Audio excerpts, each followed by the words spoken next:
गुजरात में बारिश का कहर नहीं थमा। 20 से ज्यादा लोगों की मौत की खबर आई। 15,000 से ज्यादा लोगों को सुरक्षित जगह पहुंचाया गया। 900 से ज्यादा सड़कें बंद कर दी गईं। मौसम विभाग ने पहले ही बता दिया था कि गुजरात में 3 दिन तक हाहाकारी बारिश होगी। सौराष्ट्र और कच्छ क्षेत्र के तो सभी जिलों में रेड अलर्ट जारी कर दिया गया।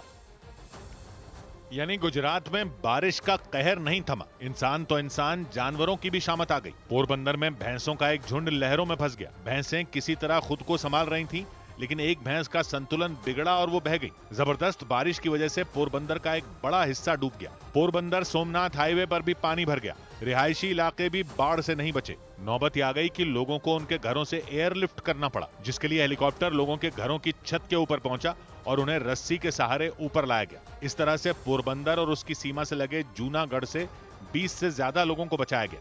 क्योंकि जूनागढ़ में भी बारिश ने खूब तांडव किया। जूनागढ़ में बढ़ने वाली भादर नदी के उफान पर आने से खेतों और गांवों में पानी घुस गया।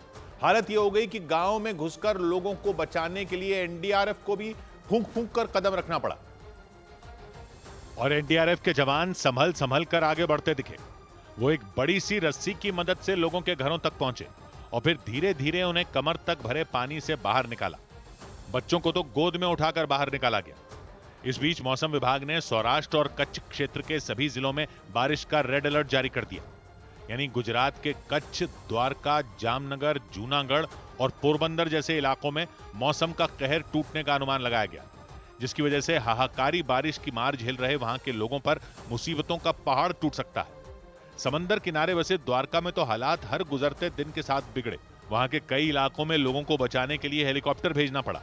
सेना के हेलीकॉप्टर ने द्वारका में बाढ़ में फंसे कई लोगों को बचाया। उन्हें एक एक कर लोहे की एक बड़ी जाली में बिठाकर हेलीकॉप्टर तक खींचा गया और फिर हेलीकॉप्टर से सुरक्षित जगह पहुंचा दिया गया। इसके अलावा बारिश के बीच कुछ इलाकों में एनडीआरएफ के जवानों ने लोगों को बचाया। एक घर तो बारिश के बीच टापू जैसा ही बन गया, जहां एनडीआरएफ के जवान नाव पर बैठकर पहुंचे। लोगों को सुरक्षित बाहर निकाला। गुजरात के अलग अलग इलाकों में सेना और एनडीआरएफ के जवान दिन रात लोगों को बचाने में जुटे रहे, क्योंकि गुजरात में आई जल प्रलय ने कई लोगों की जान ले ली। इसलिए प्रशासन ने बाढ़ में फंसे लोगों को बचाने का काम तेज कर दिया। लोगों को सावधान रहने को भी कहा गया। लेकिन कुछ लोग जोखिम उठाने से बाज नहीं आए। भरूच में तो एक बाइक सवार बाढ़ के पानी में बहते बहते बचा, क्योंकि आगे निकलने के चक्कर में वो बाइक लेकर उफनती लहरों में घुस गया और उसका संतुलन बिगड़ गया, जिसके बाद वो बाइक समेत गिर गया। लेकिन जैसे तैसे खड़े होकर उसने बाइक को बचाने की कोशिश शुरू कर दी। बाइक पर पीछे बैठे आदमी ने भी उसका साथ दिया। जैसे तैसे दोनों बाइक को किनारे तक लाए और फिर सड़क पार की। लेकिन मोरबी में लहरों को पार करने की कोशिश में एक आदमी बह ही गया। बाद में एनडीआरएफ ने उसे बचाया। गिर सोमनाथ में भी कुछ ऐसा ही हुआ और लहरों के बीच पुल पार करने की कोशिश में एक ट्रैक्टर बह गया, जिसके बाद खुदाई करने वाली मशीन की मदद से ट्रैक्टर चलाने वाले आदमी को बचाया गया। और यह सब तब हुआ जब प्रशासन ने लोगों को सावधान रहने की चेतावनी दी और लोगों से ऐसी जगहों से दूर रहने को कहा गया जहां नदियों और नालों में सैलाब आया है, क्योंकि कई दिनों से लगातार हो रही बारिश के बीच एक के बाद एक कई बांधों के गेट खोलने पड़े।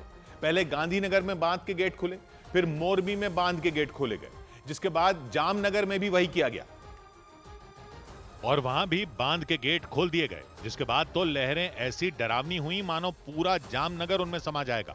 बांध के गेट खुलते ही पानी वहां बने पुल के ऊपर से बहना शुरू हो गया। इससे पहले गुजरात के गांधीनगर और मोरबी जैसे जिलों में बांध के गेट खोले गए थे, क्योंकि गुजरात में इस पूरे साल की बारिश का कोटा पूरा हो चुका है। ज्यादातर जलाशय पूरे भर चुके हैं और उनमें और पानी की जगह ही नहीं बची, जिसका नतीजा ये हुआ कि गुजरात का एक बड़ा हिस्सा डूब गया। मौसम विभाग के मुताबिक अरब सागर में बना कम दबाव का क्षेत्र कच्छ की खाड़ी की ओर बढ़ रहा है। इसलिए फिलहाल गुजरात में बारिश से राहत मिलने के आसार नहीं है। खासकर सौराष्ट्र और कच्छ क्षेत्र में तो 2 दिन तक राहत मिलने की उम्मीद नहीं है। और इसीलिए सौराष्ट्र और कच्छ क्षेत्र में रेड अलर्ट जारी कर दिया गया। कई ट्रेनें रद्द कर दी गईं और कई ट्रेनों के रूट बदल दिए गए। बस सेवा पर भी असर पड़ा। इस वजह से हजारों यात्रियों को परेशानी हुई, क्योंकि कई इलाकों से ट्रेन के ट्रैक पर पानी भरने की खबरें आईं। कई हाईवे भी बाढ़ की चपेट में आ गए। सड़कों, ट्रेन के ट्रैक के अलावा अस्पतालों में भी पानी घुसने की खबर आई और इस वजह से मरीजों को भी परेशानी हुई। वडोदरा के नरहरी अस्पताल में तो कमर तक पानी भर गया। हालत यह हो गई कि स्ट्रेचर पर लेटे मरीजों को कंधे पर उठाकर बाहर लाया गया। वडोदरा से एक दिन पहले भी हाहाकारी तस्वीरें आई थी। वहां जबरदस्त बारिश के बीच कई गाड़ियां लाइन से पानी में डूब गई थी। वडोदरा के अलावा कच्छ में भी आफत बरसी। पुलिस थानों तक में पानी भर गया। लोगों के घरों में पानी घुस गया। लोगों के घर होने वाली शादी ब्याह की रस्मों पर भी पानी फिर गया। हालत यह हो गई कि कच्छ में एक दूल्हा बारिश के बीच ही बारात लेकर निकल पड़ा। बारातियों ने उसे कंधे पर बिठाया और दूल्हे को भीगने से बचाने के लिए प्लास्टिक की एक बड़ी शीट को छाते की तरह इस्तेमाल किया। यानी गुजरात में बारिश ने आम लोगों को मुसीबत में डाल दिया। उनके हर काम पर असर पड़ा। घर से निकलना मुश्किल हो गया। यात्रा करने वालों के लिए तो मुसीबत और बढ़ गई, क्योंकि जबरदस्त बारिश के बीच 90 से ज्यादा ट्रेनें रद्द करनी पड़ी। करीब 50 ट्रेनों का रूट बदल दिया गया। मध्य गुजरात और सौराष्ट्र के 19 रूटों पर बस सेवा भी बंद कर दी गई। यानी लोगों का सफर करना भी मुश्किल हो गया। क्योंकि केवल सड़कों पर पानी नहीं भरा, बल्कि कई जगहों पर तो सड़कें उखड़ गईं।